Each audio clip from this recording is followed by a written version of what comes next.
A very good afternoon to everyone. On behalf of the Faculty Development Committee of Madras School of Social Work, I welcome each one of you to the second day of the 5-day FTP on outcome-based education and online teaching. Before we start the program, I have few instructions for the participants. I request all the participants to mute your audio throughout the session. Once the floor is open for question and answer session, you may type your questions in the chat box. If you want to talk directly to the resource person, you can unmute your audio and then you can ask your questions. Attendance link will be posted in the chat box between 4:30 to 4:45, so you can record your attendance. So we are very happy and delighted to have with us our resource person for today, Dr. Roshna Varghese, Assistant Professor, SMBS, Mahatma Gandhi University, Kottayam. I request Dr. J. Lakshmi, Assistant Professor, Department of Social Work, to deliver the welcome address and introduce our resource person for today. A very good afternoon to one and all gathered here. It's my pleasure to welcome everyone to this 5-day FDP on outcome-based education and online teaching. First, I would like to welcome our beloved principal, Dr. Raja Samuel sir, our dean, Dr. Subhashini ma'am, and I also welcome the other tomorrow's guest, Dr. Achudan Sankar sir, also joined for this program. We are very happy, sir. And I am also happy to welcome each and every participant of this program. So we will enjoy this section definitely. It will be very useful for everyone. So now I'm also happy to introduce our guest, Dr. Rosina Varghese ma'am, to this program. She is working as an assistant professor, School of Management, Business Studies, Mahatma Gandhi University. She has published more than 25 research papers in UGC approved journal. And she has also published 3 books titled Finance and Banking, Corporate Disclosure by Indian Companies, Discovering Finance and Banking, and also participated various national and international level conferences. She has attended nearly 30 number of FDP program on various areas such as management and education innovation system, innovative classroom teaching, research methodology, and outcome-based education. I would like to share few of her achievements also here. She received a commendation certification for the role in successful organizing National Conference on Finance and Banking 2010 by St. Gitt's College of Engineering. She is instrumental in developing the PGDM curriculum for St. Gitt's College of Engineering, Department of MBA for the forthcoming PGDM program, and involved as a faculty guide for St. Gitt's College, Duquesne University US academic program for the year 2009 and 10. With this short note, once again, I welcome you on behalf of MSSW. Welcome you all the participants also. Thank you. Ma'am? Okay, I will share the screen. Yeah, yes, ma'am. Okay.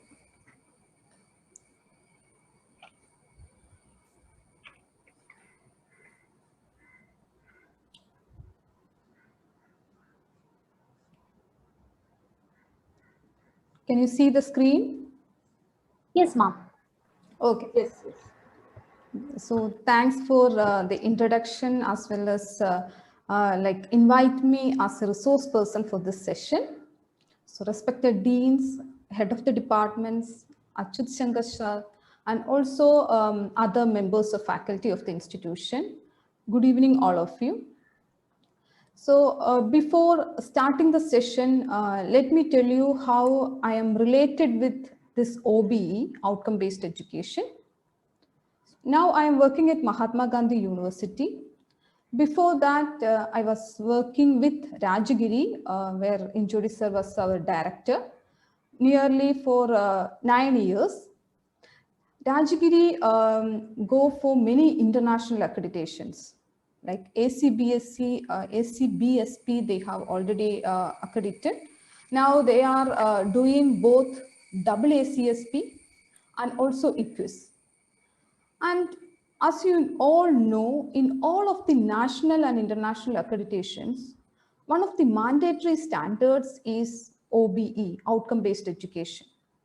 In international terminology, we use AOL, that is assurance of learning.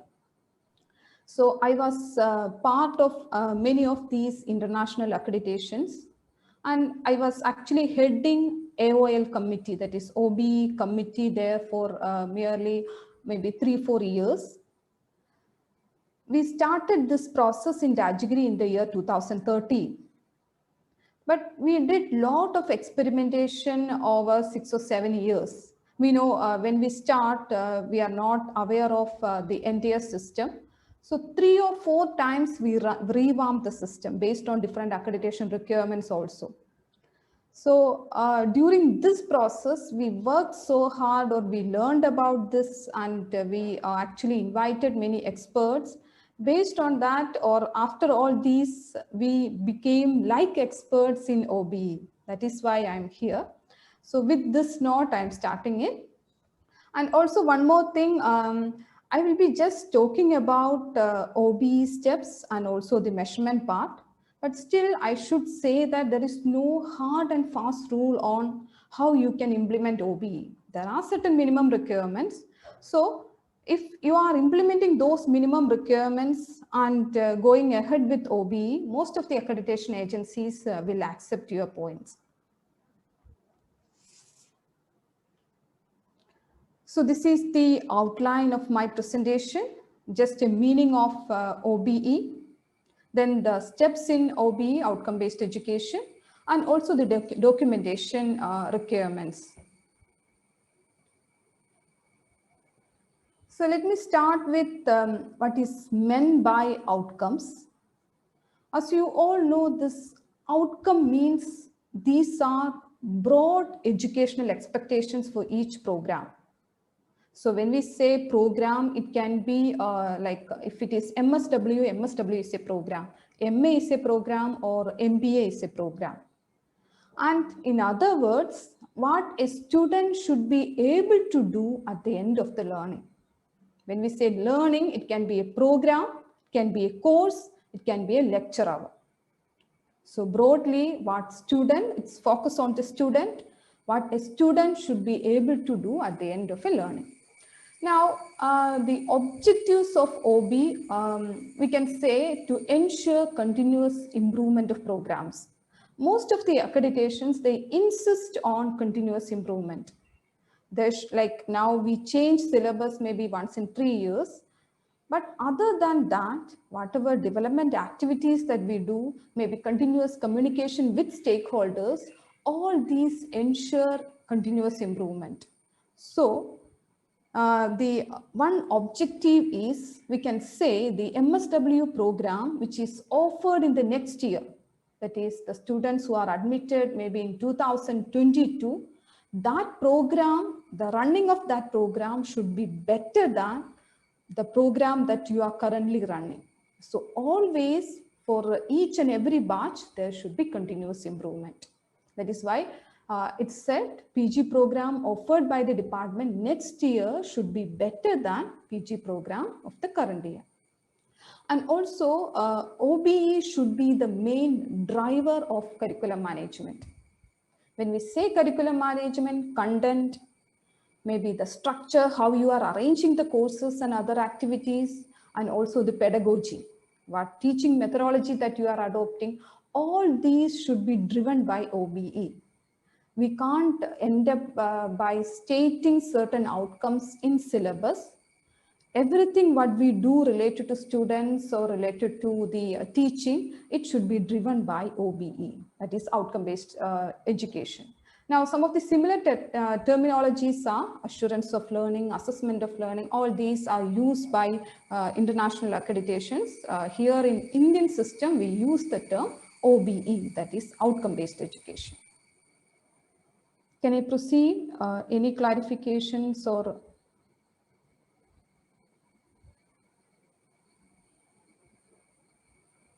Hope my voice is also clear. Yes, ma'am. Yes, ma'am. Okay, thank you. Now, some of the key questions in OBE.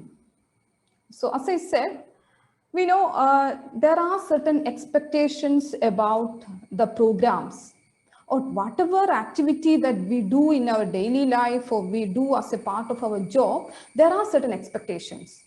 So some of the key questions in outcome-based educations are, what will our students learn in our program? As a result of our program, what the students will learn, or what are our expectations as an administrator, as a faculty, as a dean, what are my expectations about maybe a program like MSW or MA, whatever you are offering. What are your expectations after the program, how the students will look like in terms of learning? Then how will they learn it? Okay, first one talks about the outcomes part. Expectations are expressed in terms of outcomes. Next one is, what are the different activities or teaching or pedagogy that you are offering in order to train them in order to acquire like these outcomes. We know if you are telling that one of the outcome is problem solving, there should be sufficient training for the students in order to get this problem solving skill, or whether it is communication skill or social sensitivity, there should be ample opportunities for the students to get trained in those skills. That is why, how will they learn it? That is the process. Now, how will we know they have learned it or not? This is actually a measuring part. So first is outcomes are set. Second, we are training them in order to acquire the skills. Third, we need to measure whether they have got those skills. That is the measuring part. How will we know they have learned it or not? Now, the last part is, what will we do if they haven't learned it? So our expectations are maybe 80% of the students will have communication skills. But when we measured using an oral presentation or a report, we found that 50% of the students are not having that skill or the outcome. Then what will we do? As an administrator or a faculty, what are the actions to be taken in order to make them more proficient in those skills? That is the last question. So first one is outcome, second is the pedagogy or the training part, third one is the measuring part, and fourth one is the action taken part.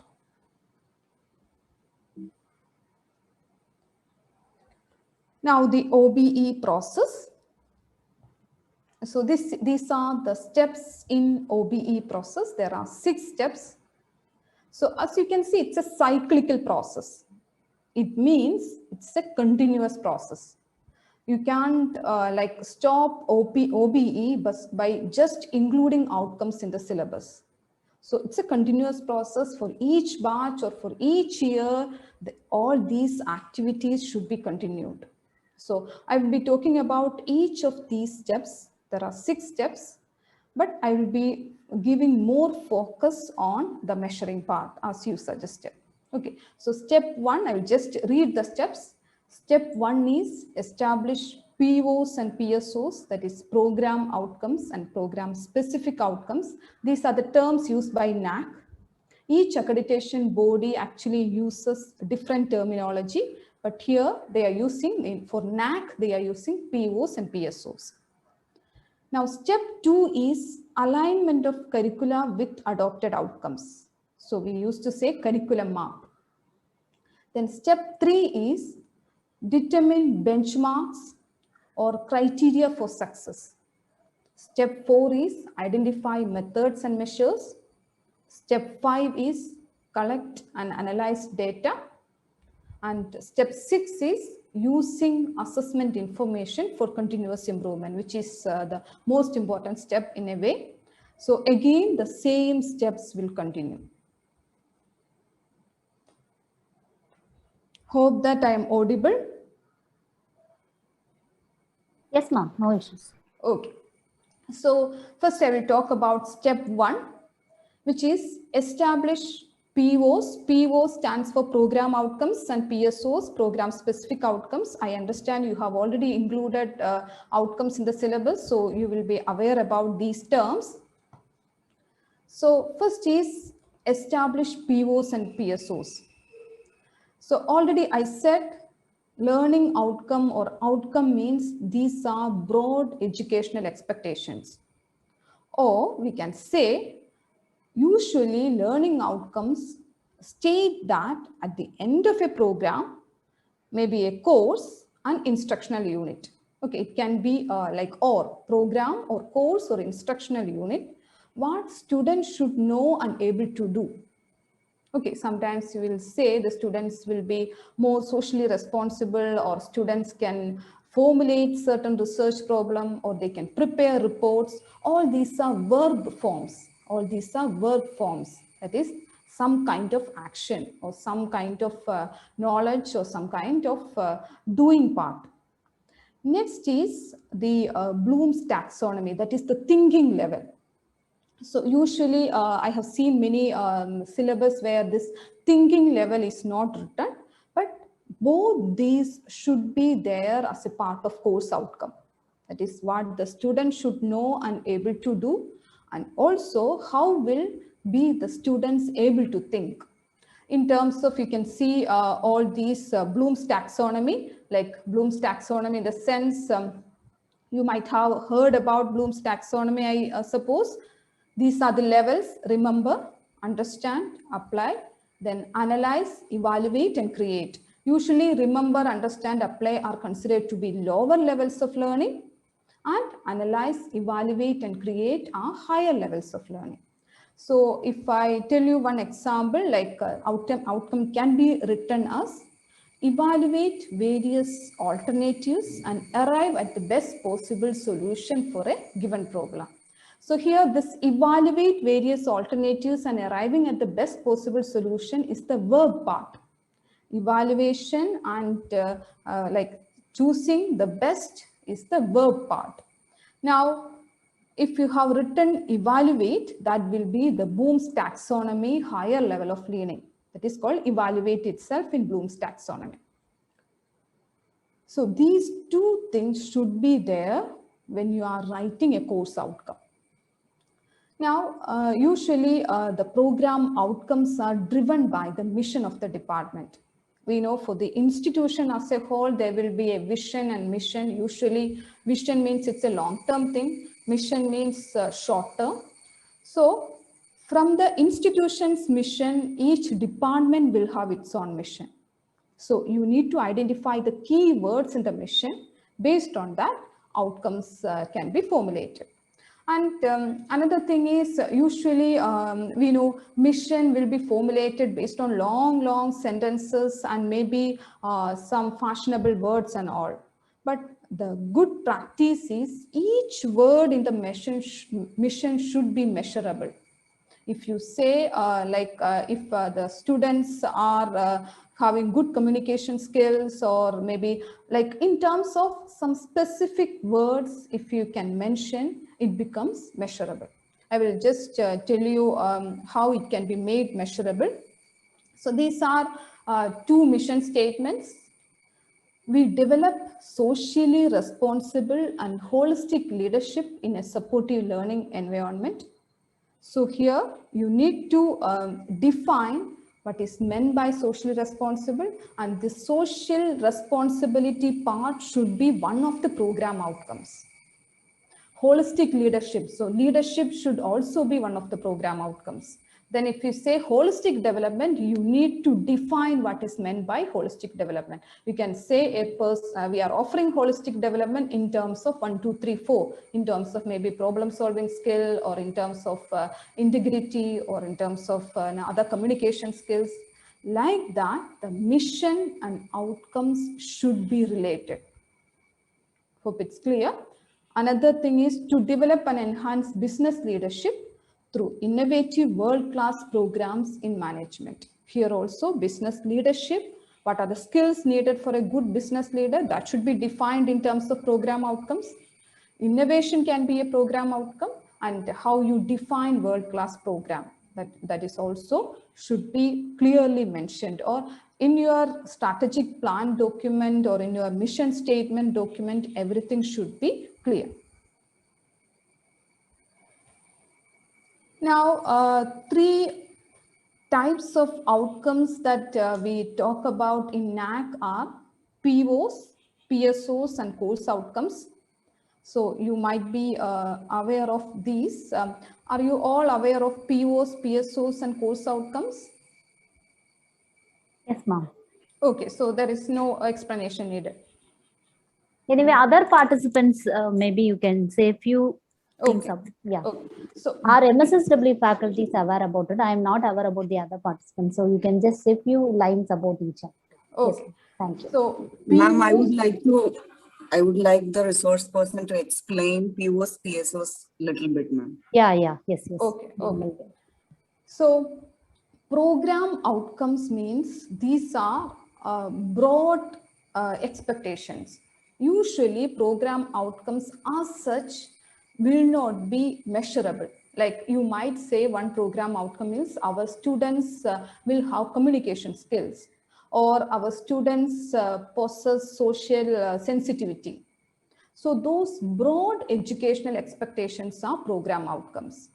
So usually if like there are many different methodology adopted by the institutions, like in certain places based on the nomenclature, like maybe if MA is being offered, let us say MA in social work, MA in human resource management. For both this MA together, there will be a program outcomes. And all the MSCs clubbed, Master of Science, all these MSc Chemistry, MSc Physics, all those clubbed, there will be program outcomes. And some places what they do for each department, for each masters, based on the nomenclature, they will have a program outcome.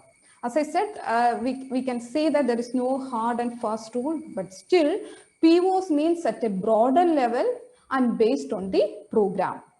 So program outcome means if it is MA program, for all the MA programs clubbed together, there will be a list of program outcomes. Now, PSO means that will be specific to the program. If it is MA in HRM, then MA HRM will be program specific outcome.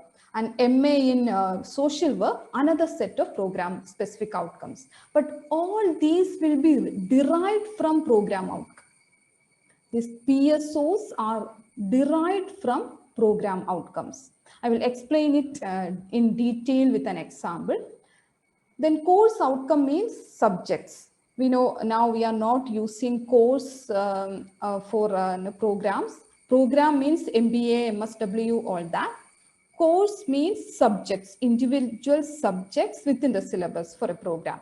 So course outcomes are statements that describes what the student should be able to do at the end of a course. I will just give you an example, then we'll come back.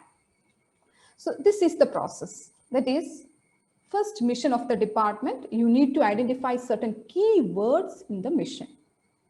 If it is, as I said, holistic development, that holistic development will be the key word. Now you need to define what is meant by holistic development. That becomes program outcomes. 1, 2, 3, 4. These are the skills needed for a holistically developed person, or we can say maybe business leader. So maybe for a social worker, you can define in that terms. So sometimes PO, that program outcome, can be communication skill, or it can be critical thinking, it can be problem solving skill. This can be uniform for a particular set of program, as I said, maybe for MA programs, MSc programs, or maybe for MBA program.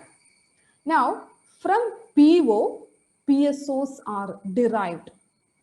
Okay, so if it is MBA, we will write maybe ability to write. If it is social responsibility thing, then, or for social work, MSW, we will say ability to write on social issues. That will become PSO of MSW. Now, when it comes to course outcome, we are mapping our course outcome to PSO. We are mapping our course outcomes to PSOs. So it will become ability to write a social project.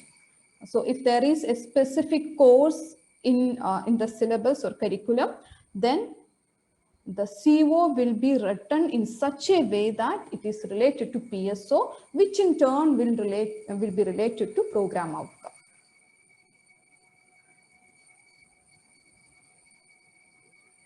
So how to write outcomes?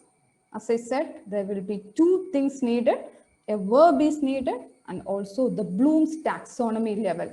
Like any subject can be pitched at different levels. usually for PG programs, we say we need to address the higher levels of learning. That is Bloom's taxonomy. First 3 are lower levels. Then after that, analyze, evaluate, create, all these are higher levels of learning. So that both the things, that is the verb and also the thinking level, should be there. And another important thing is do not use verb terms such as know about, be familiar with, understand. All these should be avoided.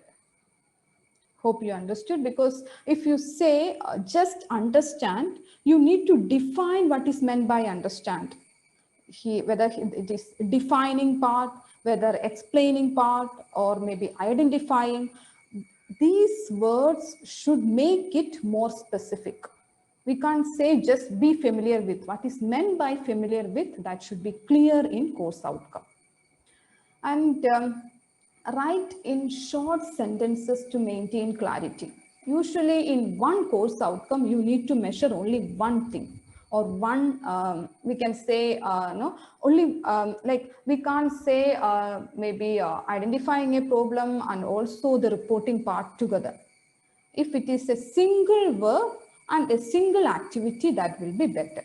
Rather than writing 2 or 3 sentences or 2 or 3 activities together, simple sentences or short sentences will be easier to maybe understand and also to measure.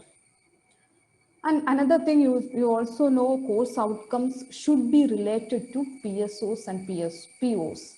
Okay, so course outcomes should be mapped to PSO, program specific outcomes, and also PSOs. So that process should be linked. These 3 things should be clearly linked. Now, another thing is learning outcomes should be observable and measurable. We know sometimes one of the major, the faculty might complain that they are not able to measure certain things which they are imparting.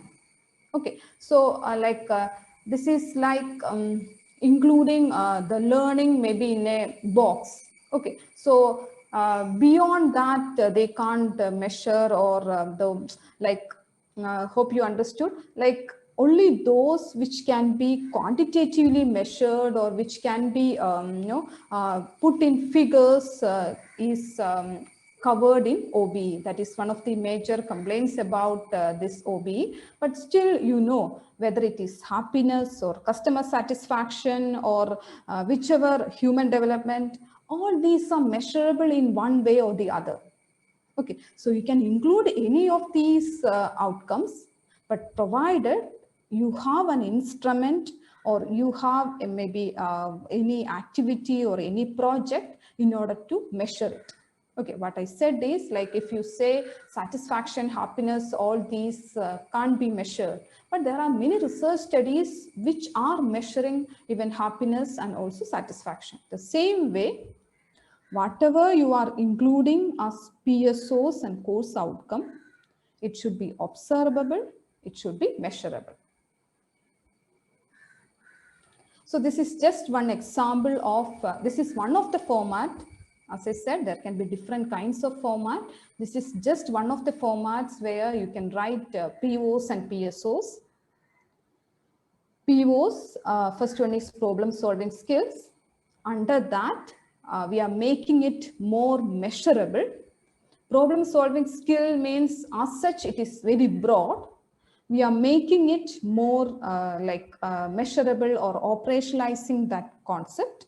So PSO 1.1 means identifying a problem, then using appropriate tools, then evaluation. And in case of program outcome 2, communication skill. First one is oral communication. First one is oral communication. Second was written communication. Then it can be integrative thinking. It can be ethical reasoning. Okay, so as I said, this is just one of the formats. Sometimes one PSO might be related to more than one program outcome. That is also possible. Like if PSO 2.1, this might be related to PO1 and PO2. All those formats are also there. So just to make you understand, this is one of the formats. And one next. Ma'am, I have a doubt here. Okay, okay, ma'am. Ma'am, you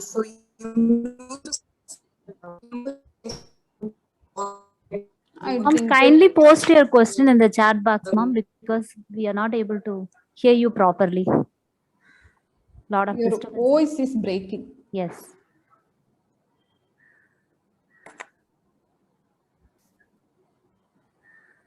Maybe at the end you can ask, or I will just address all those questions. Yeah. Okay. Or in between also you can ask if voice is clear. Otherwise, I will address those questions at the end. Rashmi ma'am, is it okay or I need to address now itself? At the end, we will address, Mom. No issues, Mom. Okay, okay. Yes. Okay. So this is one format of how the course outcomes will look like in a curriculum. Like this is first column is course outcome number 1, 2, 3, 4, 5. Then expected course outcomes are written. Understand, identify, formulate a sampling design. This is research methodology course. They have written 5 course outcomes. And cognitive level, this is I said about Bloom's taxonomy. Understand, analyze, create, analyze, apply. All these are cognitive level. And these course outcomes are mapped to PSOs. These course outcomes are mapped to program specific outcomes. So I should say an OBE based curriculum or the courses should look like this. Okay, at least some part there are maybe the content should also be mapped to the course outcomes. But this is what I meant when I said there should be a verb and there should be a cognitive level. So usually I have taken this from one of the colleges. So this understand these words can be eliminated. As I said, it should be made more measurable or more specific. So here this PSO 3 is, here PSO 3 is marked. PSO 3 is analyze data and carry out social research, analyze data and carry out social research. So that PSO is mapped to the course outcomes. You can map different PSOs, but here they have mapped all the outcomes to a single PSO. Can I proceed? Ma'am, actually, some of the participants are asking Okay. to clear now and then, Ma'am, the questions. Okay. Okay, Ma'am. If you are comfortable, we'll move like it's that. Okay. I will address Okay. now itself. Okay. Yes. So questions are there. So one faculty asked about whether the PO is common to all the program, all the MA program. Like for all MA programs, one set of POs. If I make you more, I'm just.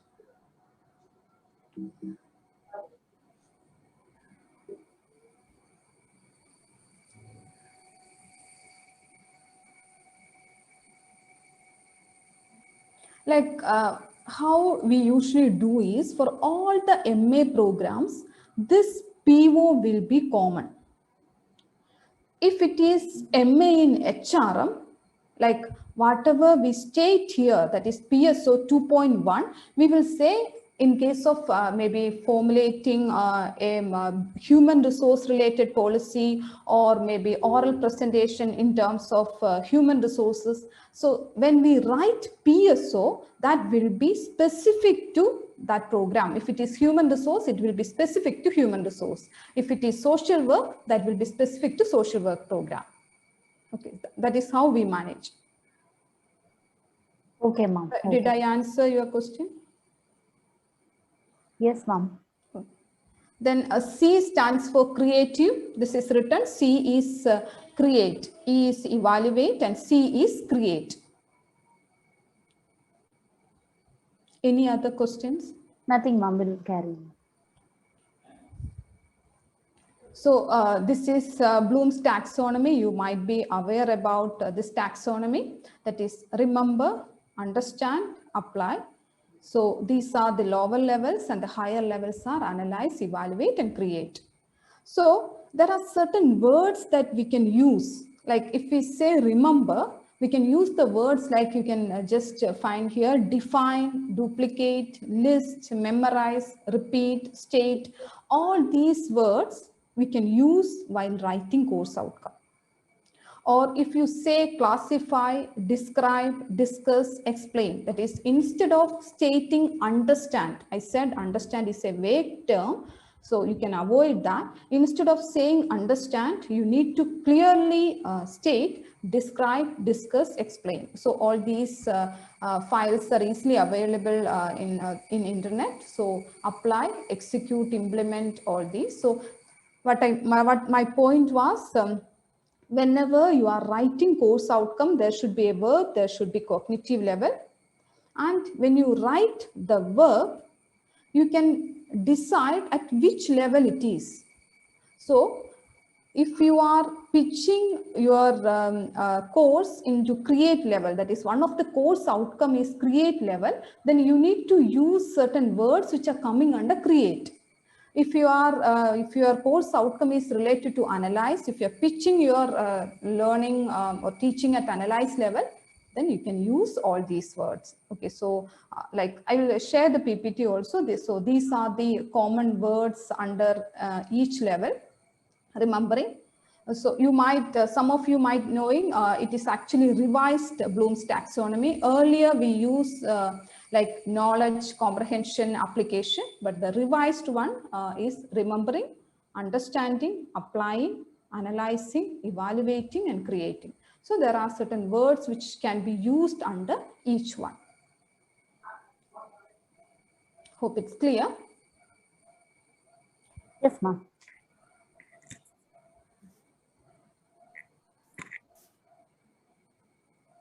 Okay.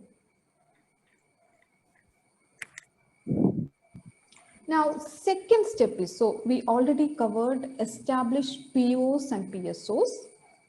Second step is alignment of curriculum with adopted outcomes. In other words, it is known as curriculum map. So I'll just show you what is meant by curriculum map, then we'll come back to the explanation. This is actually a format of curriculum map. That is, the courses are written. The first column is courses, course 1, course 2, course 3. Then course outcome, like each course will have 1 or 5 outcomes. That is first outcomes. Here there are 3 outcomes. Each outcome will be mapped to certain PSOs. It can be more than one PSO, but maybe for the ease of understanding, it can be just one PO, one PSO. That PSO will be related to this PO. That is the connection. That is, CO will be mapped to PSO and PSO will be mapped to PO. In that way, if there are 4 semesters, all the course in all the semesters will be like, we will prepare a map like this, including all the mapping, that is course to PSO mapping and PSO to PO mapping. So this is known as curriculum map.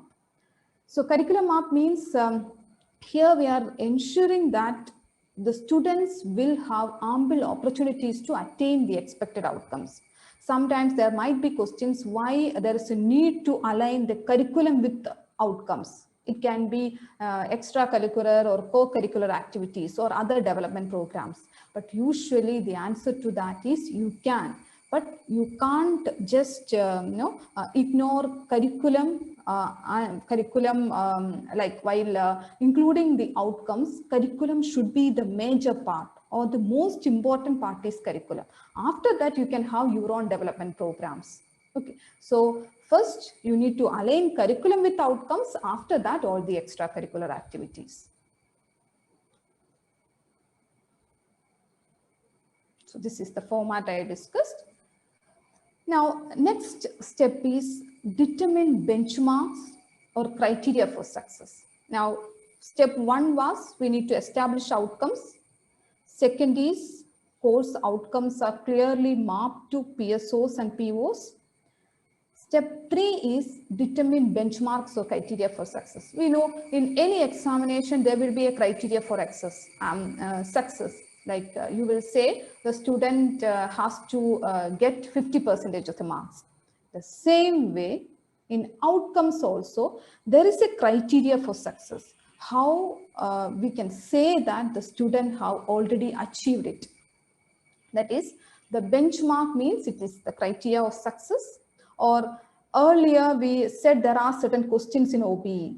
So in that, the measuring question was, how will we know the students have learned it or not?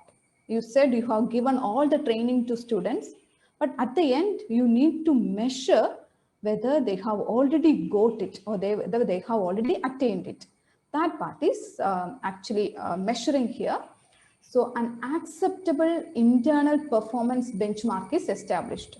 I will tell you one example, like one benchmark can be at least 80% of the students should fall in meet expectations or exceed expectations in each of the PSO. So it needs a little more clarification. So the thing is, based on the student work, measuring part I will tell you, but this benchmark based on the student work. Suppose in a written communication PSO, there is a PSO which is written communication. You have given a report writing exercise for the students. After evaluating that report, the students' work will be categorized into 3 different the compartments. That is, maybe some students are in the department, the category of exceed expectations. Some students are just meeting the expectations, and some students are below expectations. Expectations means as a faculty, I am having expectations, how the students' outcome has been achieved.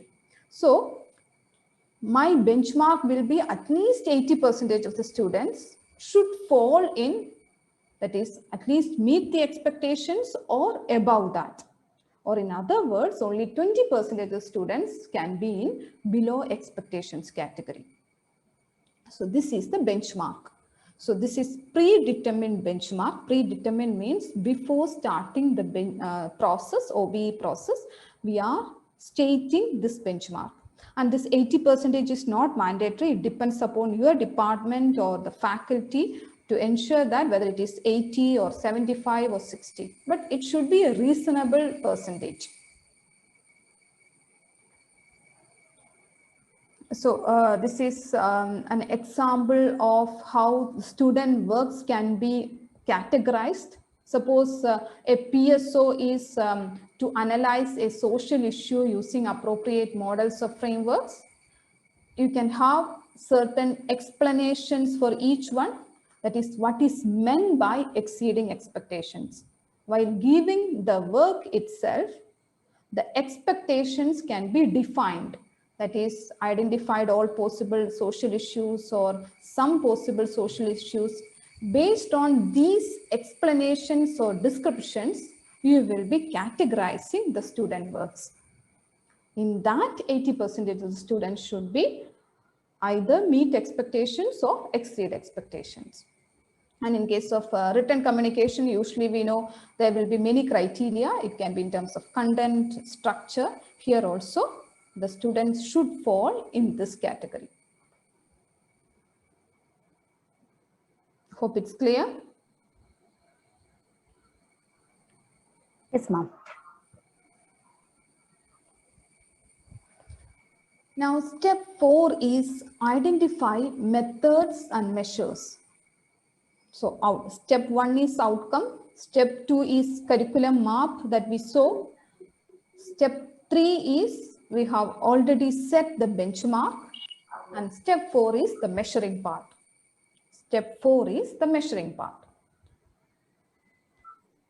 So measuring part, there are 2 different methods. Direct measures or direct methods and indirect methods. So this is the topic that was suggested to me. So you can listen carefully. That is, there are 2 broad methods for measuring outcomes: direct and indirect. In direct means we are measuring student learning using actual student work. That is, student work means like evaluating their presentations or evaluating their assignments, or maybe a question in the examination. All these are based on actual student work. So measuring outcome based on student works or student assignments is known as direct methods. So it can be, that is, outcomes can be measured in terms of exams or test papers. It can be projects, it can be presentations, or maybe performance in the field. All these are direct methods. Now, then what is meant by indirect? I will just talk about indirect, then it will be clear. That is, indirect means we are just asking some people whether you have achieved those outcomes. This is just opinion of certain people, maybe opinion of the student, opinion of alumni, opinion of recruiters. So this is just a perception about whether the students are having those outcomes. That is why it's known as indirect. So first one is direct and second is indirect. Direct means we are evaluating actual student works. Indirect means we are just asking the opinion of certain stakeholders regarding the attainment of outcomes. So these are the direct measures, in detail. So first method can be through examinations. That is, it's known as embedded questions. Why embedded? Because outcomes are embedded in certain questions. Outcomes are embedded in certain questions. That is, a question in an exam is related to a PSO. Maybe a case study, or maybe for developing something, or maybe writing a report. So any kind of those questions, only condition is you should have one outcome at the back of your mind while formulating that question. You can't just say, explain the concept of. Those questions should be avoided. Whatever your PSO is there, outcome is there, based on that particular question should be formulated. Usually section C questions or 10 marks questions or 20 marks questions can be used for testing or measuring an outcome. So one example is this PSO is written communication. So the questions can be asked to prepare maybe a policy document or a press release of a social event. Okay, so all these are related to that particular PSO. Okay, so you need to ensure that that question in a way measures that program specific outcome. Now, that is through exams. Second one is assessment task other than examination. As you all know, we used to give a lot of works for the students. It can be oral presentations, individual assignments, field works, then practice-oriented projects. All these can be used for direct measurement of outcome. But only condition is, as I said, that outcomes should be measured using these presentations. Okay, while formulating that assignment or formulating the seminar topic, that outcome should be incorporated in that topic. So some of the rules or some of the guidelines are individual versus group works. In case of outcome-based education, individual works are preferred to group works. We know when we talk about 80% of the students are getting outcome, we need to have individual student data. We cannot give group works and put 1 mark for the group so that we can say that all the students have achieved the outcome. Usually that won't work. It should be the individual works, or in other words, individual works are preferred to group works. And early versus late measurements. Okay, this is also just a recommendation. Maybe in the first semester, there is no need for measurement, but there are schools which measure from the first semester onwards. But here the logic is, maybe in the first semester, you can give enough training on outcomes. That is maybe in problem solving skills or critical skills.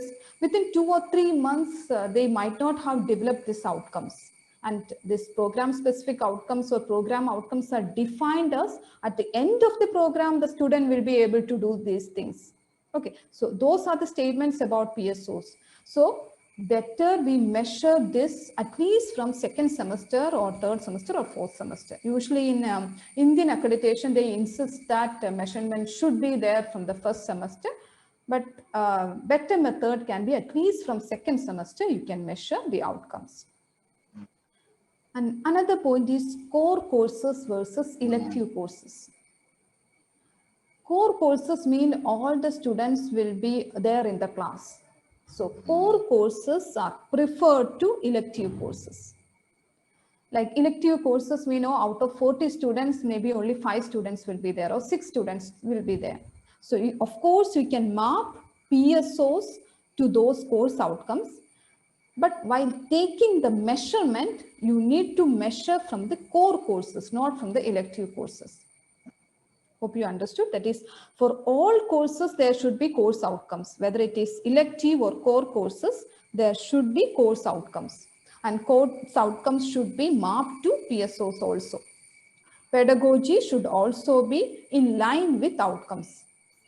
But when it comes to the measurement, when you are taking the measurement or when you are showing the results to the external bodies, the measurement should be taken from the core courses. Because when we say 80% of the students, those students means the entire batch. That is why core courses are preferred to elective courses.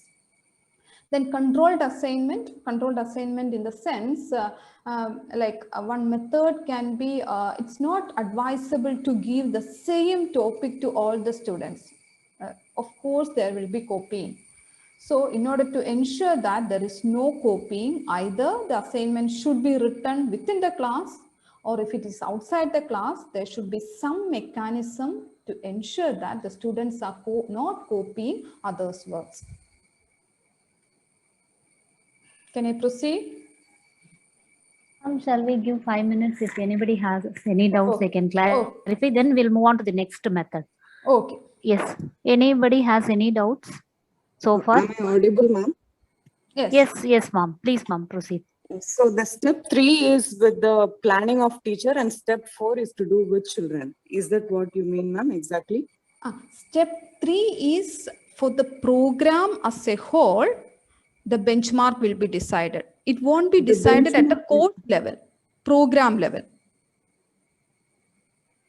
Like MSW program, for all the courses, at least 80% of the students should fall in meet expectations or above that.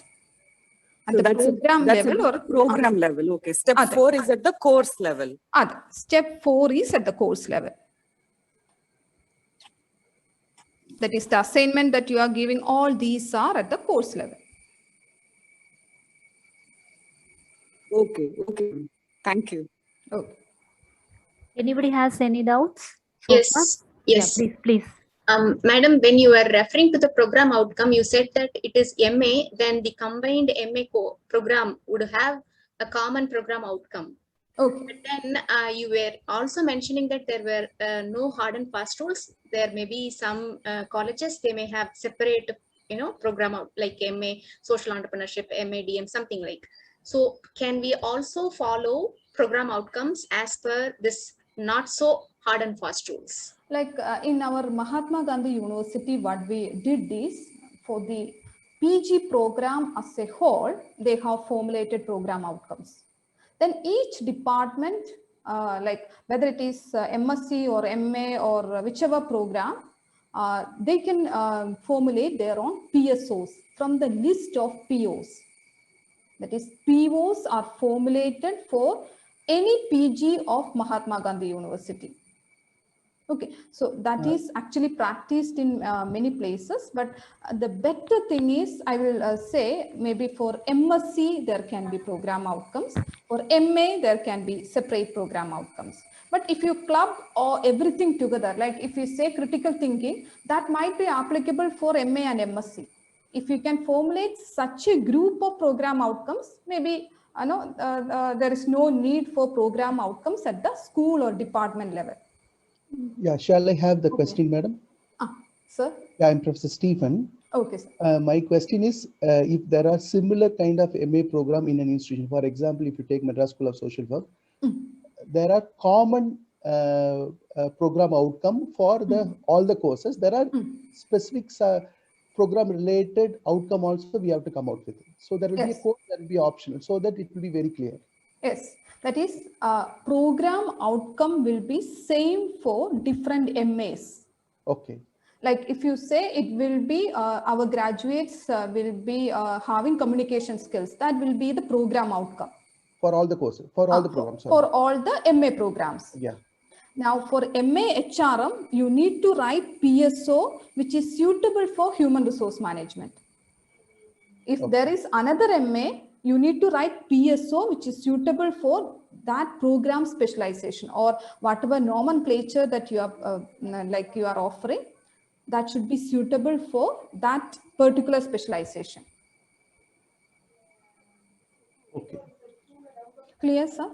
No, I think when we write the program outcome for our respective courses, we have not sit as a college to sit and write the program outcome for the entire PG program. Maybe in a college, I think that will not be advisable. Maybe for MA, similar kind of program, there can be program outcomes. Then different MA, there can be different PSOs. That will be more, that I personally advise.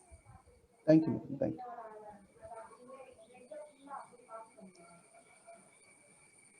Any other doubts from audience?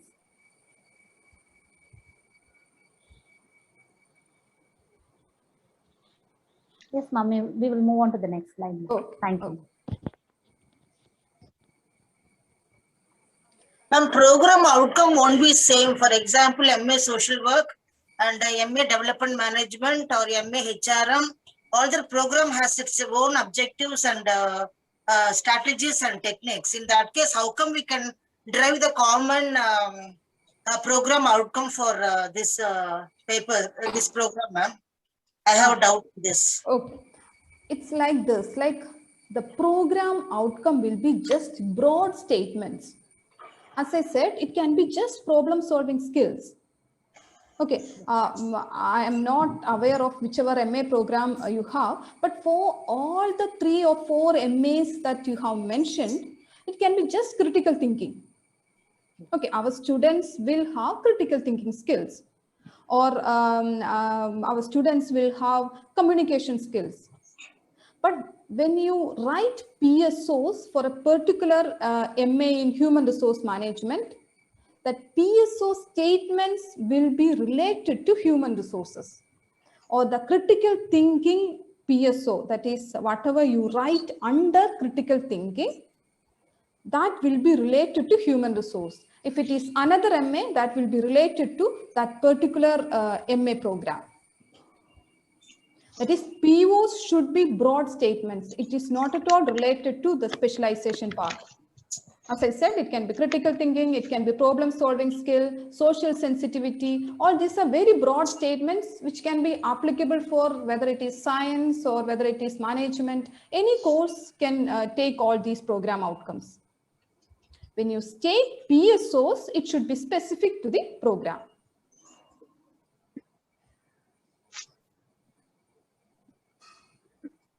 Amdalakshmi ma'am? I partially agree with her, ma'am. Okay. Thank you, thank you. Oh. Ma'am will go ahead, ma'am. Okay, okay. Yes. Now, next is, are you using a rubric in your courses, Rashmi ma'am? If you are using, then there is no need to explain further. I'm also not sure. Don't use Okay, it, I'll ma'am. just, Yes, okay, yes, I will explain that. That is, rubric means like we know we used to give just a total mark for the students. Assignment, if you are evaluating, you are just giving 8 marks. Out of 10, you are giving 8 marks. But most of this time, the students do not know where they went wrong or which part should be improved in order to get better marks. This is actually, as a faculty, we do all these mental calculations, or we can say we are doing it mentally, but here we are actually putting those criteria on paper. I understand all of you are doing this on the basis of, while giving 8 marks, you know there are certain things going on as a criteria, but only difference is rubric means we are putting all those criteria on paper. Okay, so rubric means the criteria for assessing a particular type of student work. If it is an assignment, what are the different criteria, or what are your expectations that is defined in terms of a rubric? So there are 2 types of rubric: holistic rubric and analytic rubric. Holistic means all criteria are clubbed together and the explanation is given. That is, the first one is a holistic rubric. So second one is an analytic rubric. That is, there are more than one criteria: content, structure, or delivery. These are 3 criteria. So first one is holistic, where everything is put together. So I identified all possible issues in the given scenario and reflect upon situation. So these are 2 different criteria, but these are clubbed together. That is known as holistic. And the second one is analytic rubric. So one of the necessary things in OB is, as a faculty, there should be some kind of rubric while categorizing the student performance. We said in benchmark, 80% of the students are in the category of student works are falling in the category of meet expectations or exceed expectations. But you need to define what are your expectations. Those expectations are defined in rubric. So this is the course plan when you prepare. Suppose if you are preparing a course plan, it will look like this. That is one exam. So all these are direct methods. That is why I'm mentioning about this. Internal exam, one question will be measuring PSO 1.1. Maybe there is no need to communicate this directly to the student. This is for our internal purpose. Then individual assignment, it is PSO 1.2. So maybe if there is an OBE coordinator, that coordinator will be knowing that particular exam, one question will be related to that PSO, or which course outcome they are measuring while doing that internal exam. Now, second method is indirect method. That is, we talked about 2 different methods, direct and indirect. So under direct, we said it can be through exams and other tasks. These are indirect methods. So indirect methods means we are not evaluating the student work as such. We are not taking the actual samples of student work. These are just our perceptions or learning experience, or it can be employer's opinion. Okay, so that is why I said do not measure students' performance directly. These are just opinion. We will be asking a student, do you think whether you have got this skill? We might ask our alumni, or we might ask our recruiter whether our students are possessing these skills. These survey-based methods are known as indirect measures. Like in most of the accreditation, you might have heard about stakeholder survey. Stakeholder survey in NAAC or NBA or whichever accreditation you talk about, one particular standard will be stakeholder surveys. In those stakeholder surveys, there will be many different questions, but one section can be related to OBE. If there are 10 or 20 questions in the survey, maybe 2 or 3 questions can be related to OBE. Okay, so this can be part of stakeholder survey. Just some examples so that you are more clear on that. Indirect method for the current student, that in student survey, you can ask, I'll just read that. What courses do you think will be most useful in your career? So these are just opinions of students. What courses do you wish had been available? That is, we are not offering those courses. Which courses are there? Then what types of skills or competencies do you see in demand that we are not providing you? We know these are very relevant questions.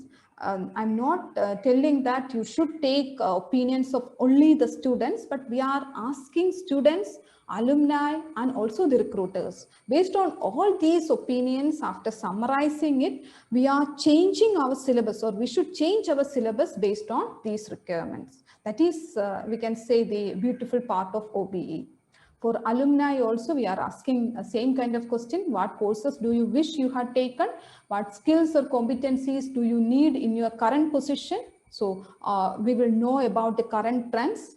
What course ended up being most useful in terms of applying skills? We know sometimes we might say the lecture hours are most useful, but the students might or the alumni might tell you that some of the field works they did or some rural camp they did, that was more powerful than the other method. Okay, so all these kinds of feedback you can get from alumni. Then the future trend, or maybe after 5 years, maybe yesterday's class, I understand it was Dr. Jayashankaran, he might have told you that we are actually training the students for maybe after 10 years or 20 years. We are actually training the future, those who are doing job. So future job, we are training them. So what behaviors, skills, or competencies do you believe are most helpful at the entry level?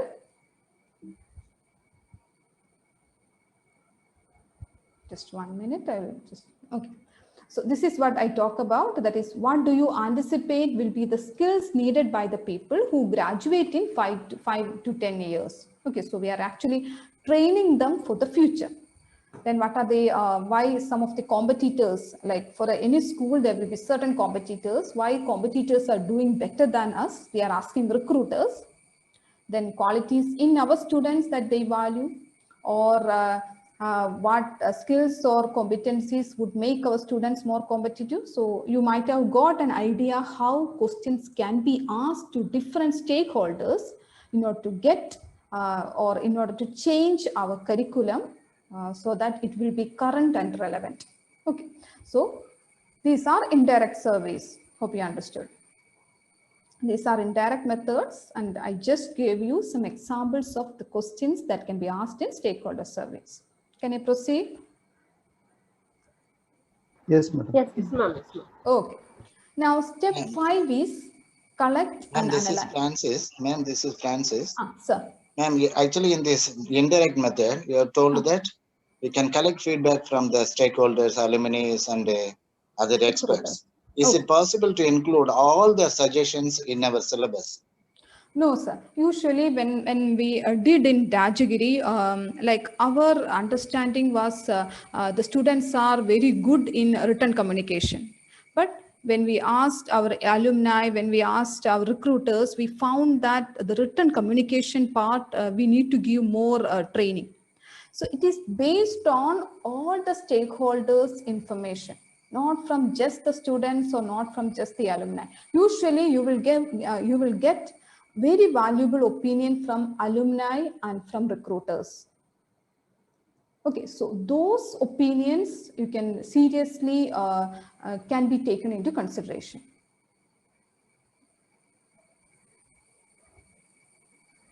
Sir? Francis, sir.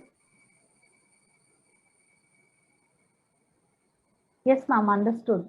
Okay. You are saying what's it? Okay, next is step 5, collect and analyze data. So in accreditation bodies, what they do is they will ask for the evidence of measurement.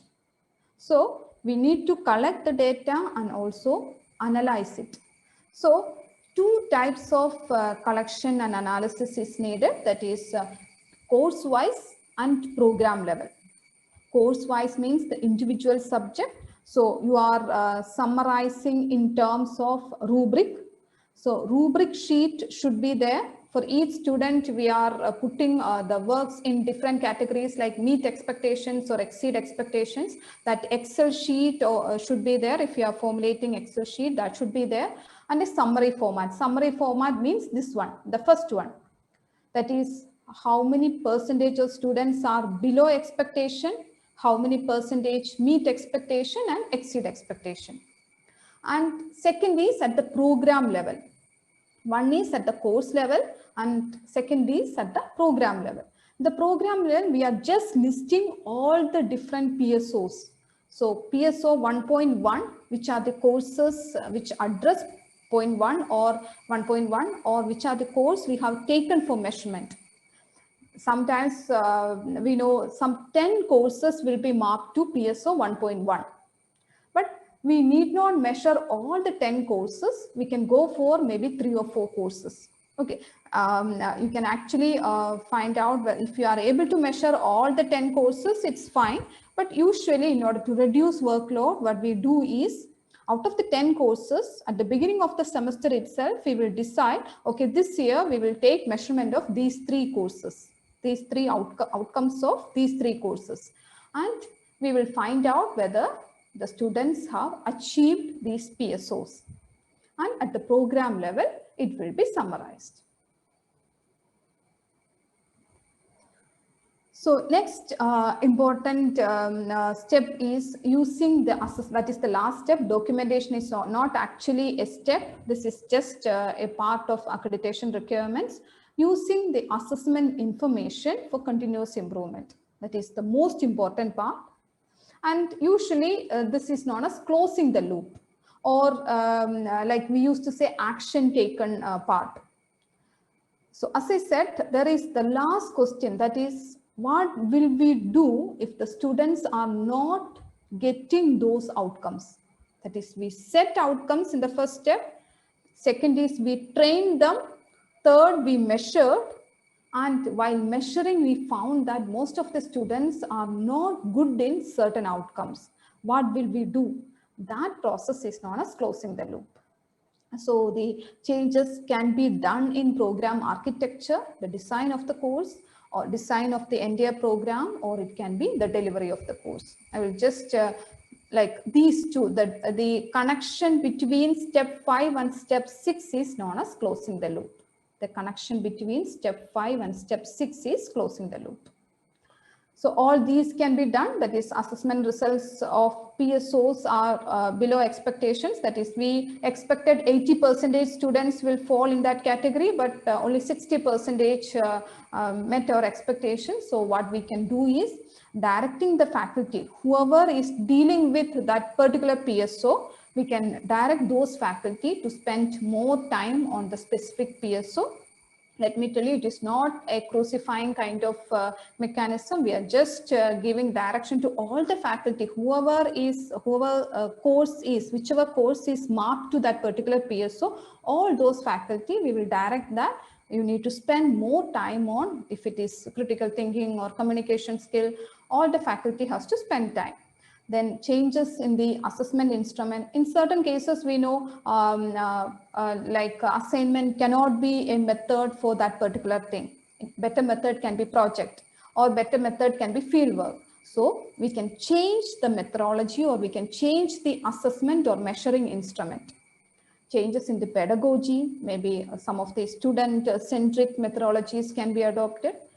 And changes in the curriculum content and structure, and also giving student training and student support. So these are different methods. It depends upon, we need to identify the problem, then we can suggest certain methods. Then we will reassess for the next batch.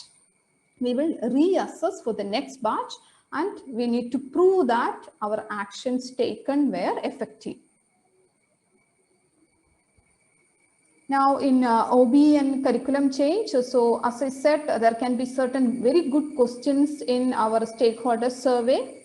So based on that, you can change the curriculum. Curriculum can be changed. As Francis sir asked, you need not take all the opinions, but like while analyzing all these responses, you will get very good points or very valid points. So based on that, curriculum can be changed. And there can be revisions even in mission, POs and PSOs. This can be done. These are actually specified by international accreditation bodies. There is no need to change the mission very often, but at least once in 10 years, you need to have a rethinking of the mission, because usually mission means short term. So the mission cannot be same throughout the period. Now the documentation, so NAAC or whichever accreditation body, they will surely ask for the evidence of measurement. Okay, so that is why the documentation is important in case of OBE. So I said one direct method can be the exam in the one question in the examination. So you need to keep the question paper with embedded question. You need to keep the question paper with the embedded question and also some of the sample answer sheets. Okay, they will ask for these things like the embedded question paper should be asked, and also the answer sheets might be asked. Then for other methods, you need to have a rubric data and summary in Excel format or hard copy, whichever you are using. Then sample student works. If you have given some kind of assignment or project, you need to have a sample in order to show that this particular work is measuring a particular outcome. Then other documents are like at the end of a particular year, assessment reports can be prepared. Then mentioning all the 6 steps that I explained, you can have an assessment plan. Curriculum map can be formulated, like summarizing all the mappings. And if you are conducting certain meetings based on OBE, like we know at the end of each year, you will have a meeting where we will discuss what is the attainment status of each of the outcome. So based on that, you can have a meeting and you should keep all the minutes of those meetings. So this is the last slide. Like this is a general process to OBE or path to OBE for any institution. So we need to start with the mission of the department and the institution or college as a whole. Based on the key terms, you need to develop POs and PSOs. Then you need to prepare course outcomes. Then prepare curriculum map. Then we need to have rubrics for outcomes. Then finalized OBE based curriculum. Then OBE plan of the department mentioning the 6 steps of OBE. Then better at the beginning of each semester, you prepare course plan whereby we know which are PSOs that we are training the students and also which courses measurement will be taken for that semester. Then we are actually measuring the outcomes, and at the end of each academic year, assessment reports can be prepared, and also the surveys. Usually once in 2 years, all these surveys can be done. So we might not insist that each year you should conduct all these stakeholder survey, at least once in 2 years. Maybe student survey you can do each year, or recruiter survey if recruiters are coming to your campus on a regular basis, you can do that. Otherwise, maybe to alumni and maybe to those who do not have that much time, you can think of maybe once in 2 years surveying them. That's all from my side. So if there is any doubt, you can ask.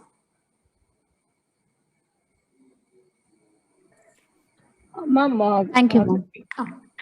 Yes, go ahead, ma'am. This is Gunavati. I have a question. Collecting and analyzing data, can you please share your experiences based on some live data so that we can understand the nitty-gritties of doing it? Second, you said it suffices, during the process of planning or preparing the course plan, you said it suffices to mention 3 courses for which we will be making these assessments. So can you please share the logic behind these 3 and what is the criteria for choosing those courses? Probably you'll be insisting that it should be a core course. So those finer details, can you please share, ma'am? Ma'am, first question was with regard to the live data. I don't have any live data. Only thing is, as I said, if there is a PSO, that PSO will be mapped to maybe 10 or 15 courses. Maybe let us say 10 courses, a particular, like if it is oral communication, 10 courses are mapped to that oral communication. So like in the initial years, what we told faculty is all the 10 courses we will be measuring. But actually that created a lot of work for the faculty. Maybe one course, it will be mapped to maybe 2 or 3 PSOs. So the faculty has to give actually 3 different activities and 3 different outcomes. And another thing was the earlier system, what we did is faculty has to give separate marks out of 10, maybe 8 marks or 9 marks, that is part of evaluation. And another second activity is they need to categorize students based on the rubric, or for the purpose of OBE, another mark. So 2 sets of marks they need to give. So what we did is we understood the faculty are very much frustrated on that. What we did is, first of all, we decided we will not measure all the 10 courses. Instead, at the beginning of the year, we will decide out of 10 courses, that is a particular PSO is mapped to 10 courses, only 3 or 4 courses we will measure this year. Next year, another 3 courses. After that, another 3 courses. Like that, there will be changes. So in a way that reduced workload of faculty. And another point what we did is in the rubric itself, like in the rubric I said there can be, I'll just show you the rubric. In the rubric itself, we can mention the range. Range in the sense, meet expectations means if you are putting out of 100 or something, exceed expectation means 80 to 100. Meet expectation may be 50 to 80. Below expectation means less than 50. So if you put 1 mark, that 1 mark can be used for OBE purpose as well as for evaluation purpose. That also reduce the workload of faculty. Okay, so if you can develop some kind of Excel format, that will be easier. Otherwise, during the initial years, collecting data becomes a hectic job for OBE coordinator. What we did in Rajagiri is there will be area chair. Area chair means for MBA, there are different specializations, finance, marketing, all those specializations were there. So for finance, there will be 1 faculty in charge. For marketing, another faculty in charge, that is called, he is known as area chair. That area chair will be collecting from those group of students, those group of faculty, and they will be reporting to the OBE committee. So in that way, we collected the information. Maybe if you are working on a department level with maybe 8 or 9 faculty, it will be easier. But in Rajagiri, it was more than 60 faculty that we have to deal with. So it was difficult actually. Thank you, madam. Second question was? No, the choice of courses. You said 3 courses, but I think you have explained that. No, okay. More from. So it's in a way it's an internal arrangement. This saying that we are assessing 3. That's as I said, sometimes Indian accreditations might insist on measuring all the outcomes, but if you can prove that you have actually taken some of the core courses and these are the courses that you have taken, and if you are practicing this for a long time, you can actually convince that. Otherwise, the problem is you will not get quality data. Suppose you are taking all the 10 courses. The faculty might not give you the real data. They will just tick certain compartments and give you the data. So that is one of the reasons why we changed from 10 courses to 3 courses. I would like to intervene here with the permission of the speaker, Dr. Roshna. Sir. To all my faculty colleagues, if you see over a period of time, education is highly evolved compared to the Western world and the global scenario, and this benchmarking is continuously improving. Having been with accreditation of NAAC and other bodies, I've seen that what was ornamental and decorative in the first cycle of NAAC has now changed and has become very, very specific. Yesterday, for example, when Dr. Jaishankar spoke, he just spoke about the general philosophy and the expectations of education. And today we have come into this POCO and all. When I started, I thought it was very easy. Why do we need so much of head breaking on this? Cut and paste from somewhere.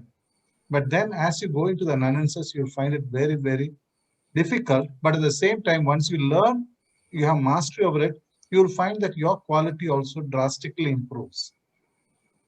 Now, in the recent accreditation, I heard AACSB, which is not applicable to us, I'm just telling all my faculty team members, the accrediting body is not only insisting on accreditation and all the assessments, they want to know the faculty teaching. One is they assume that all faculty will be doctorates. Second, they say doctorates are not enough. Those who are publishing in that relevant area, meaning if I am going to teach the course on entrepreneurship, if I don't publish for the last 2 years, automatically the area chair or the head of the department or the dean will remove my name. I may be a faculty there, but I will be asked to publish. So they are linking everything together because they want to expect this quality growth. Now, what is the advantage of this? You will find that our students are able to move globally to various parts. I give you one example. The social work program and the syllabus has been of Rajagiri has been accepted in parts of US, meaning they need not go and repeat another course there. They can do it. After the first year here, they can carry these courses to the second year there. So all these advantages are there, and teachers will have to be careful because gone are the days where teaching was a comfortable job. Having sat in many interviews, many people have told me, sir, my wife, my sister, best is teaching because it's a comfortable job. Honestly, it is one of the most taxing jobs, teaching. And you'll find that if we are not making constant progress, we'll be left behind. Soon there is going to be a concept called a cafeteria approach, where like a buffet dinner, yesterday Dr. Jayashankar was telling, same course may be taught by different people. For example, Dr. Roshna may teach the course, I may be offering the course, Professor Lakshmi may be offering the course. The student is free to choose from anyone. That means if there are very few registrations for my course, honestly, why I should continue there will be the next question. So you see how performance is being linked. So let us not wait for that death call. But this is an exercise which Dr. Roshna has done. This is only an eye-opener. It looks easy, but when you start working, I think all of you, from whichever college you are, either you're from Madras School, from All Saints, or freelancers, I would request you all to take a couple of papers or courses which you're teaching. We no more use that word papers, courses, and try to do this entire exercise. When you have doubts, you can mail Dr. Roshna and ask her. Not that she'll have time for enough for everyone, but whatever possible, she'll handhold. Because it is something which we need to learn, otherwise we are not going to survive. Like when computers came, we said it's only meant for computer teachers. But today, suddenly from last year, everyone has become online. I never thought, because I always had secretarial support, I never knew that I would have to go online and talk to people or even do things my own. But things have suddenly changed. So with these few words, you have more doubts, you can ask Dr. Roshna. Dr. Roshna, everything was very clear, according to me, probably because I've sat with you in many meetings. But to others, I would like you all to go because we all learned this. I'm not an expert in this. It is a sheer learning of the process. Thereby, you will find that your outlook of teaching will also change. Thank you all for this opportunity. Thank you, Dr. Roshna, and to the entire team of participants from across various institutions. Thank you, sir. Good evening, ma'am. I'm Timothy, ma'am. Ma'am, actually, as we are talking about the rubrics, is it only necessity for us to have very selected courses or programs, or can we have uniformly for all the courses? Better to have, no, as I personally feel, can we have for all the courses uniformly and keep it for a one program, and even program wise we can have entire data, it will be better, no? Are you asking about rubrics or program outcomes? Rubrics, ma'am. Rubrics. Roshna, ma'am, he's the controller of exams. Okay. His question is very relevant, but how much we could do is also. Yes. Dr. Roshna will explain. Ma'am, sorry, sir, sorry for the disturbance. Ma'am, you can also explain again what is rubric. Some of them are asking in the chat. Then you can continue. Yes. There will be both the questions can be combined. Yeah, Thank you, sir. Sorry for that. Yes, ma'am. No problem. Yeah. So, as I said earlier, a rubric means earlier the practice was we are just giving 1 mark for a student. Suppose if a student is making an oral presentation, if you are awarding marks out of 10, you are just giving him 5. Maybe another student you are giving 9. But what went wrong with student who scored 5 or what is good with the student who scored 9 is not clear to you or clear to the student. In order to make those criteria explicit, we are developing rubrics. That is, we are here, whether it is program outcomes or course outcome, all these are based on expectations.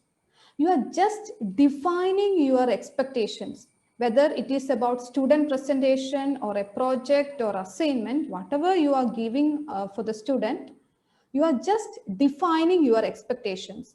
You are saying if the student is complying with all the 5 requirements, you will give 9 marks.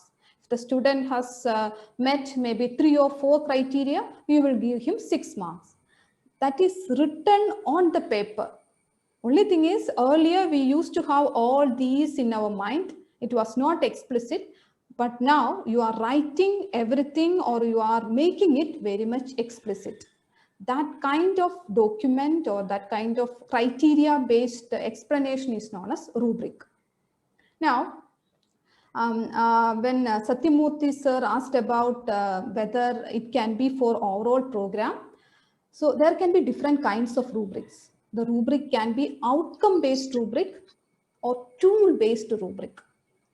Tool based rubric means for assignment there can be one rubric. Maybe for oral presentation, there can be another rubric. These are tool-based rubric. But better you go for outcome-based rubric. Outcome-based rubric means if it is MA in Human Resource Management, if you have a PSO, like here there is a PSO is mentioned, that is to analyze a social issue using appropriate models or frameworks. And you have defined the different criteria. So for MA Human Resource Management, for all the courses, this rubric will be same. Or if you are giving if you are giving some report writing exercise for the students, or if your PSO is written communication, then whichever course is mapped to this PSO, this rubric will be same. It means for a particular program, if it is MA Human Resource Management, rubrics will be uniform throughout the courses. Did I answer your question, sir? Yes, ma'am. Yes, ma'am. Yes. These are outcome-based rubric. Yes. What we do is quantitatively we do for all the courses. And what you are talking about rubric will be in a qualitative, in an outcome-based overall program. Yes. So when you said for some select courses, when you do, what I was thinking for a purpose of assessment, if it is possible, I know it is very hectic for a faculty to do completely all the courses as program for an entire rubrics. So if it is possible for us to have a uniformity in terms of having the complete rubrics for courses as well as programs, it will be better. I was thinking actually in the back of mind, because over the period of time, the assessment can ask for somewhere, some assessment can be for a particular course or particular program. If we show, we need to have a ready-made answer for that. That was back of mind. Yes, ma'am, you answered. The second part of my question is that, see, when you're talking about PSO, PO, and CO, that is course outcomes, right?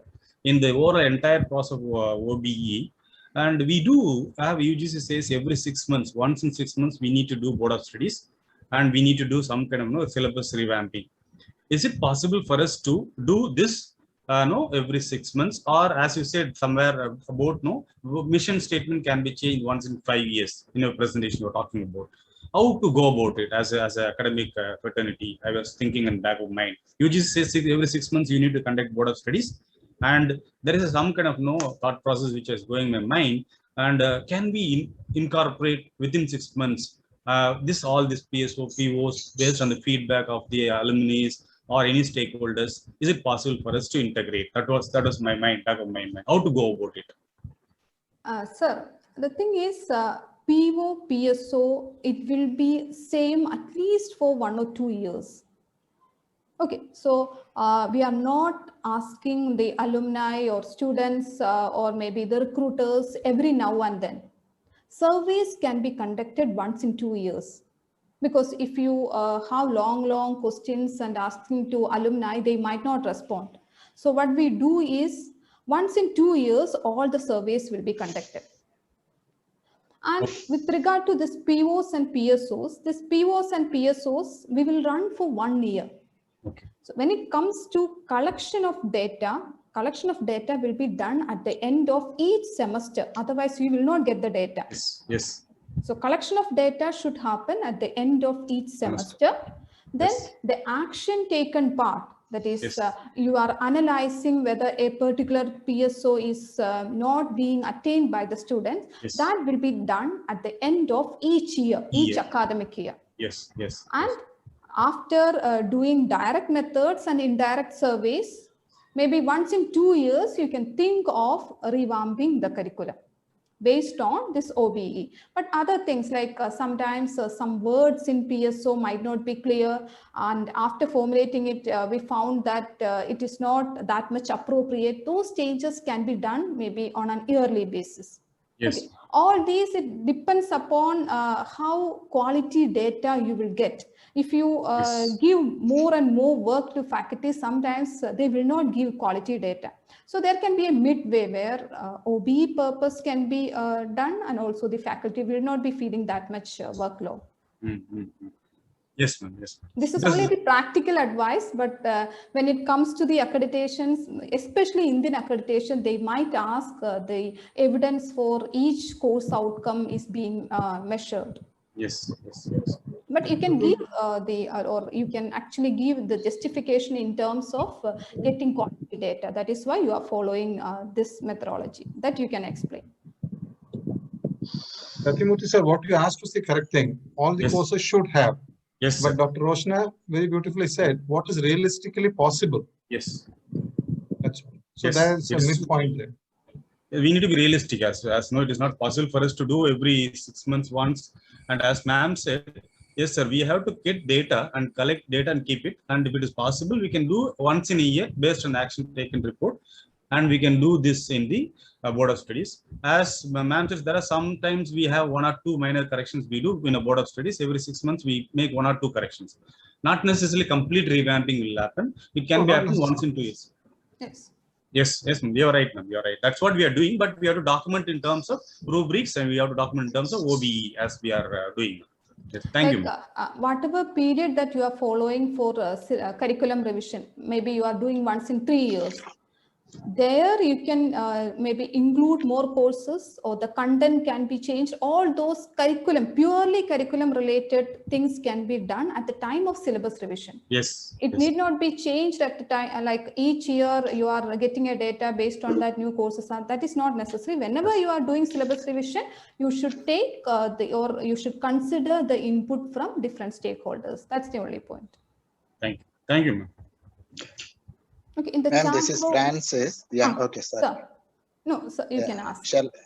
Okay. Actually, this Bloom's taxonomy, sir. it is a cognitive domains. It was founded in the year 2001. Yes, before that we were using some other terms. Maybe now, what is the necessity to think about this Bloom's taxonomy or any other method in psychology? So many things are there. Why should we think about this Bloom's taxonomy alone? This is my question. Okay, sir, the point is, we know any course can be pitched at the different levels. Okay, so actually this is one of the better methods, or I will say based on the different frameworks, this method actually talks about the different levels of learning. If you are not sticking to this method, or if you are not using this method, the danger is sometimes the questions might not be of that much standard. Even some of the accreditation agencies, they are actually asking for whether your questions are having this higher levels of learning. So it is a method by which you can ensure that your pedagogy, your questioning, or we can say your measuring part, all these are catering to the higher levels of learning. That is why if there is a better method which can address all these levels, you can use that. But usually we know this is actually a popular method and also much used method. So if higher levels and lower levels, the levels are clearly mentioned in any of the methods in psychology, of course you can use it. But this is the framework. Yes, ma'am. Yeah, thank you. Thank you. I'm connected to this Francis question, ma'am. We do this Bloom's taxonomy, which is created in 1956 from knowledge to evaluation, right? So there are two types of examination we do. One is internal and the second one is end semester examination. So this Bloom's taxonomy we do for internal examination. There is some kind of knowledge-based assessment, that is remembering and understanding, and we will not go deep into application orientation in the internal level. Okay. And instead, we look at more and more on application orientation in the end semester examination process. Okay, that's fine. Yes. So in that process. Okay. When you are taking the questions, can you hear me? Yes. Yes. Yes, ma'am. Yes, ma'am. Like Bloom's taxonomy should be there, and outcomes should also be addressed in the questions if you are using embedded questions. Okay, so of course you are using Bloom's taxonomy, but with that question, outcomes should also be embedded into the questions. Okay. So it depends upon you can use both internal exam and end semester. Why I said internal, because sometimes end semester will be evaluated by external examiners. So if you have kind of such problems, then you can go for internal. But if the internal faculty itself are evaluating the answer sheets of end semester examination, we can even include questions in end semester also. Yes, ma'am. As you said, we have end semester examinations evaluated by the external examiner. That will be difficult. Yes. So, but what we do, we give some prescribed norms for the question paper setters, saying this Bloom's taxonomy grid, and we share to the external examiners. When they set the question, they can set the question based on the Bloom's taxonomy framework. So, starting from remembering to creation, that is knowledge to evaluation. So, we have one 3-page write-up, and we share to the external examiners, ask them to follow these guidelines. And we, as you said, we are not 100%, we have made it outcome-based, the Bloom's taxonomy process. We are, last year only we started. Slowly we are applying for this external examination, that's end semester examination. And we have write up a brief process. The same thing we can also do for ICA, that is internal continuous assessment. Also, we can do this Bloom's taxonomy process. Is it okay, ma'am, for both the internal and external? If external examiners are cooperative, of course you can go for it. But in some cases, they might not be familiar with OBE system, yes, and making them understand what is that outcome and how outcomes are embedded in questions might be difficult. That's why if it is evaluated by external examiners, generally we don't put embedded questions there. Mm-hmm. But what happens as of now, ma'am, we are not going very deep into embedded questions and outcome-based process. We just give them guidelines how to set question paper based on Bloom's taxonomy process. Say when they set a question paper, it starts from remembering, that is knowledge, to the evaluation. What we talk about remembering, understanding, application, that is knowledge, and to the evaluation process. We just give them a guidelines how this Bloom's taxonomy, and we ask them what kind of questions they can frame. And we are not going deep into the embedded system of question paper setting, as well as the outcome-based process for external examination. That's what I believe. Sir, if NAC visits or any other accreditation bodies come, yes, the evidence will be the measurement part, not the syllabus. Syllabus is only just one step. We can say yes, only 10% of the process. Yes. The evidence they will ask is the answer sheets, or it can be the question papers, it can be assignments or action taken report. These are the evidence they ask. Yes, so if you want to get the maximum marks, the complete process you should follow. Yes, thank you. Thank you. Okay. So in the chat box, somebody has asked, Hannah ma'am, I think outcomes are to be, the duration in which outcomes are to be obtained. So the answer is, there is no particular time period in which outcomes are to be attained. As I said, the main objective is continuous improvement. Maybe in the first year, only 40% of the students have got that particular skill. But as an institution or as an administrator or as a faculty, what did I do in order to improve that? That is the main part. So maybe next year that 40% has improved to 60%. After that, it has actually got 80%, or we have achieved our benchmark.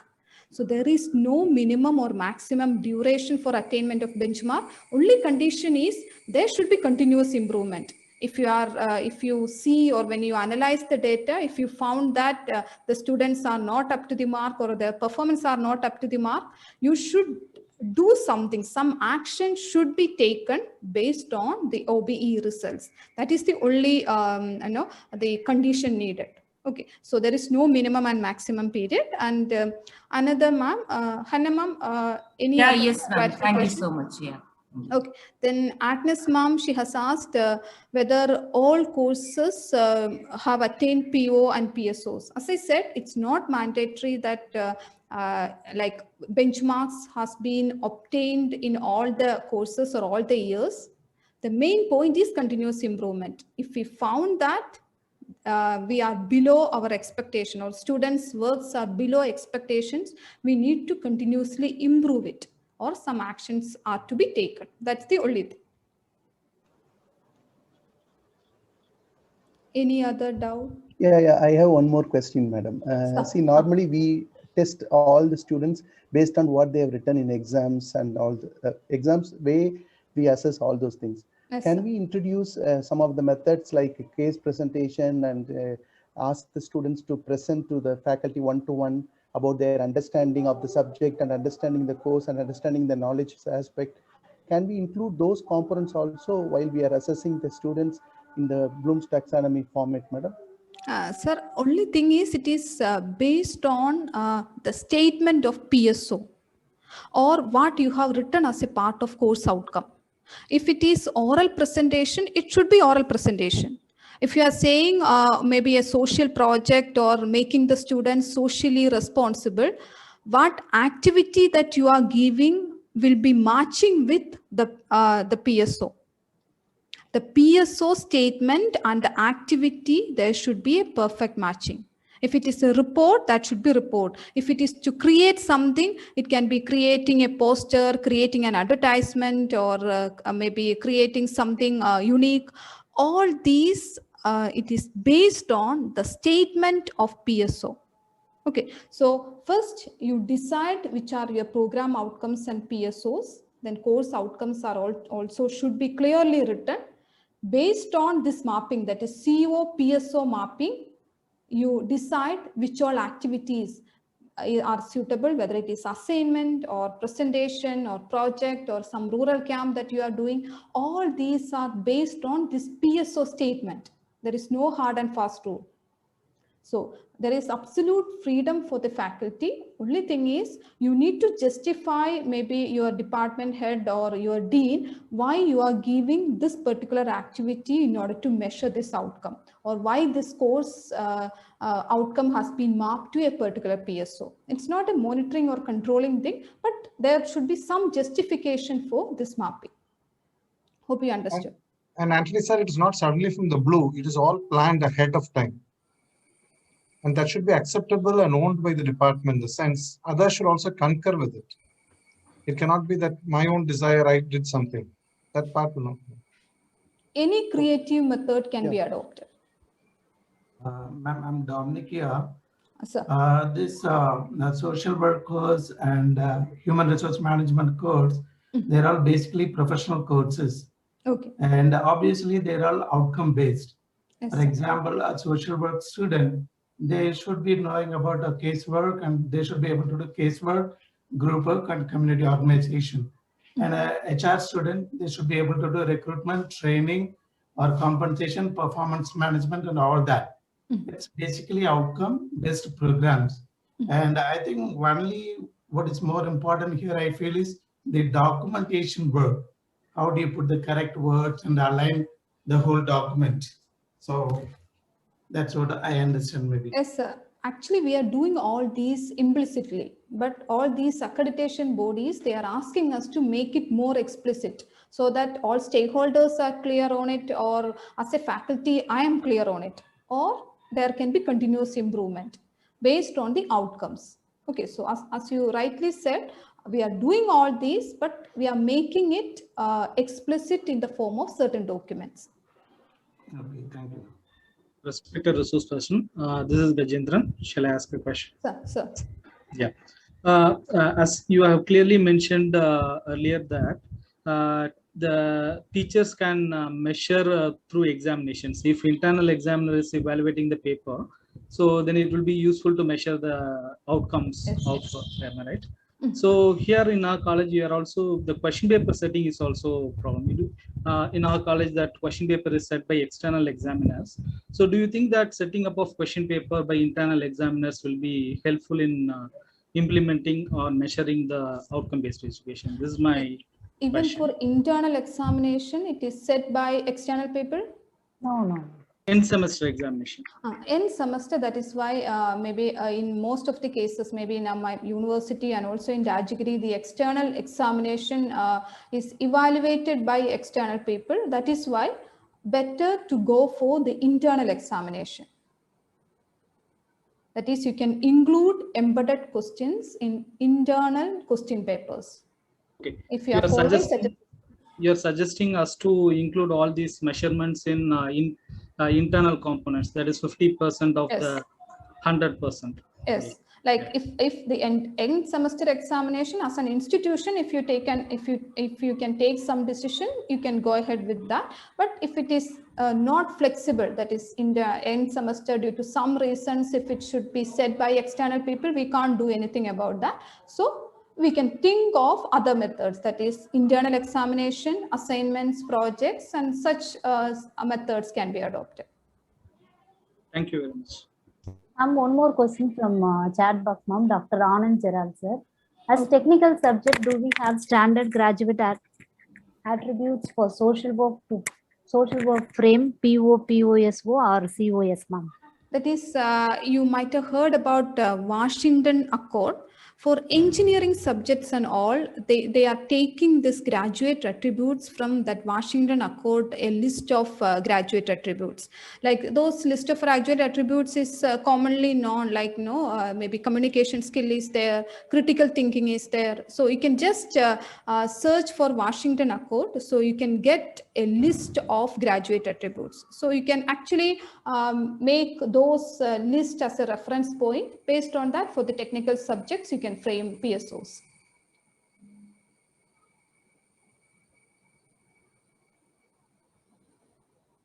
I think before we conclude, I have a suggestion to all my colleagues from all the institutions across where you're addressing.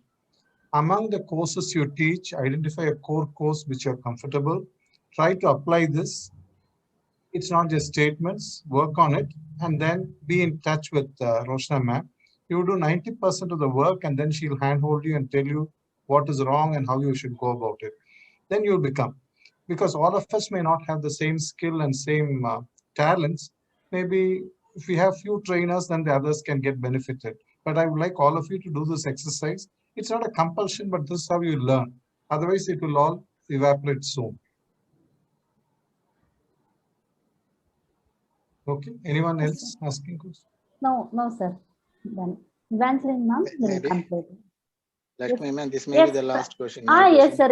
Yeah, regarding the benchmarking, no, madam told that maybe first year 40% maybe achieved that, second year maybe second 60%. See, yeah, the first year means first year students. That is my understanding. Second year means they will move to the second years. Then how can once again we bring No. Yeah. Then I think that is not what she meant. Let us say. Yeah. So because maybe I could not understand all this thing. Okay. Yeah. Benchmark means, as we all know, for the examination, there is a criteria for success. We used to say if it is students should get 50% of the marks. Okay. So in case of outcomes, there were certain questions whether there is any duration on which PSO or PO should be attained. So I said there is no such duration. In some cases, maybe if the outcome is maybe problem solving skill or maybe some hard earned skills, we found that most of the students are not possessing those skills. If you measure for the first batch, the students might not be getting that benchmark thing. So as a faculty or as an administrator, we need to do something in order to reach the students up to the benchmark. So the benchmark will always be the same. That is benchmark if your department decides that 80% of the students should fall in meet expectations or exceed expectation, that will be same for all the courses. In a program for all the courses, this will be the benchmark.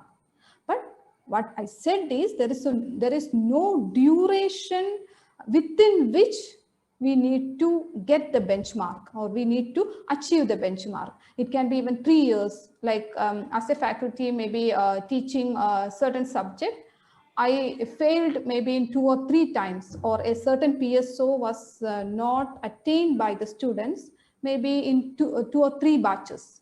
But I continuously improve in order to ensure that my methodology has changed, or my assessment instrument might be changed. Sometimes the curriculum might be changed. All these will be introduced in order to ensure that we are near to the benchmark. At least we are accomplishing the benchmark. Hope I answered. Yeah, okay. Thank you, ma'am. Thank you, ma'am. Thank you for all the answers. Evangeline, ma'am, we'll move on to the next. Thank you. Thank you so much, ma'am. It was really a fruitful presentation. Lots of insights on outcome-based education and how to measure the outcomes. Also, you gave a clarity on rubrics. Thank you so much. Thank you. So now I invite Professor Gajendran, Assistant Professor, Department of Development Management, to propose the vote of thanks. Good evening, everybody. It's my pleasure to deliver this vote of thanks for the second day of 5-day FDP program on outcome-based education and online teaching. So yesterday it was a very successful program with more than about 100 participants. Today also we reached more than 100 participants joined this program. So with this, it was a very successful program to me. I'm very much thankful to Dr. Roshna Varkish for being here with us and delivering your talk and enlightening us in this particular topic of measuring outcome-based education. Thank you very much, ma'am, for your presence and for your sharing of knowledge with us. And I also thank our advisor, Dr. Injode sir, for helping us in finding the persons. And I'm also thankful to our principal, and I'm also thankful. I also thank all our fellow teaching faculty members who attended this session. I also thank the faculty members from other colleges who participated today. And I also request you to be with us for the next 3 days as well. Thank you very much to all of you. Thank you, Roshna ma'am. Thank you, team members, all faculty. Thank you, sir. Thank you so much, sir. Thank you, sir. Thank you, sir. Thanks a lot. Thank you, ma'am, Roshna ma'am. Thank you. Welcome. It was a fruitful session to us.